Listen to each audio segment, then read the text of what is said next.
Parliament ने एक बहुत ही इम्पोर्टेंट लॉ पास किया है, promotion and regulation of online gaming act 2025। ये एक्ट इंडिया का पहला नेशनल फ्रेमवर्क है जो ऑनलाइन गेमिंग सेक्टर को रेगुलेट करेगा। इसमें क्लियर किया गया है कि रियल मनी गेम्स जैसे fantasy sports, poker, rummy, betting, इनको कंप्लीटली बैन कर दिया जाए। लेकिन ई स्पोर्ट्स, एजुकेशनल और सोशल गेम्स को प्रमोट करने का एम रखा गया है इस एक्ट में। सो लेट्स अंडरस्टैंड कि इसके क्या क्या की प्रोविजंस हैं। एक्ट के प्रोविजंस तीन कैटेगरी में डिवाइड हैं: प्रोहिबिशन, प्रमोशन एंड रेगुलेशन। सबसे पहले रियल मनी गेम्स और उनका एडवर्टीजमेंट या फैसिलेशन स्ट्रिक्टली प्रोहिबिटेड है। सेकंड, ई स्पोर्ट्स को फॉर्मली रिकॉग्नाइज करके स्टेट सपोर्ट दिया गया है, टूर्नामेंट्स, ट्रेनिंग एकेडमीज, इंफ्रास्ट्रक्चर और रिसर्च सेंटर्स के थ्रू।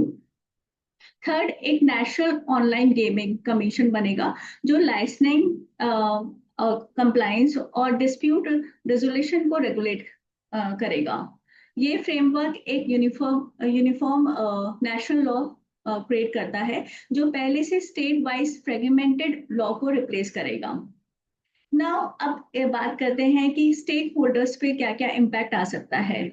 सो इसमें यूजर्स जो ऑनलाइन गेमिंग को यूज करते हैं उनको पनिश नहीं करने का प्रोविजन है, बल्कि उन्हें विक्टिम मानकर प्रोटेक्ट किया गया है। यूथ जो एडिक्शन, फ्रॉड या कर्जे के ट्रैप के रिस्क में होते हैं उनको सेफ गार्ड किया गया है। लेकिन कंपनीज के लिए ये एक्ट डिस्ट्रप्टिव है। Billion dollar fantasy gaming platform अब लीगली ऑपरेट नहीं कर पाएंगे। कंप्लायंस फ्रेमवर्क काफी स्ट्रिक्ट है। लाइसेंस प्लेटफॉर्म को KYC, age verification, deposit time limits, self exclusion, grievance redressal और डेटा प्रोटेक्शन इंप्लीमेंट करना होगा। अगर कोई बैंड मनी गेम ऑपरेट करता है या प्रमोट करता है तो उसे 3 साल तक की पनिशमेंट और 1 करोड़ रुपए तक का फाइन लग सकता है। रिपीट ऑफेंस पर और भी ज्यादा पेनल्टी का प्रोविजन लिखा गया है। और इम्पॉर्टेंट पॉइंट है कि ऑफेंस कॉग्निजेबल और नॉन पेलेबल डिक्लेयर किया गया है। इसका मतलब है इन्फोर्समेंट एजेंसी बिना वारंट के या सर्च वारंट के अरेस्ट कर सकती है।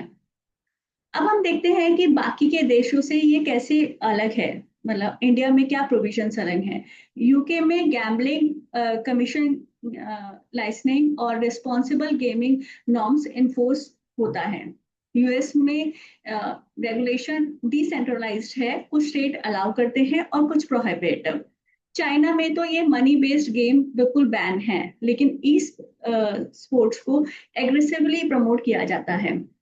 इंडिया का मॉडल एक हाइब्रिड अप्रोच है, गेमिंग बैन जैसे चाइना और सेंट्रल रेगुलेटर्स जैसे यूके में होता है।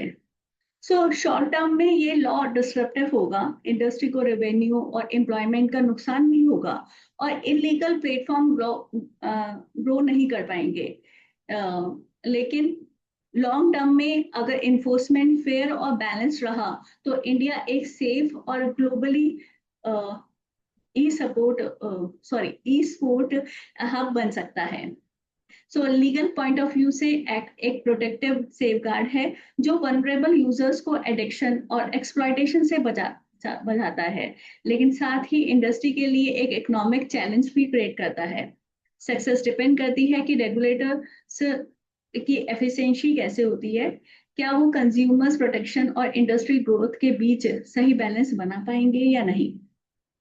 So it's all about the online this gaming act. Thank you.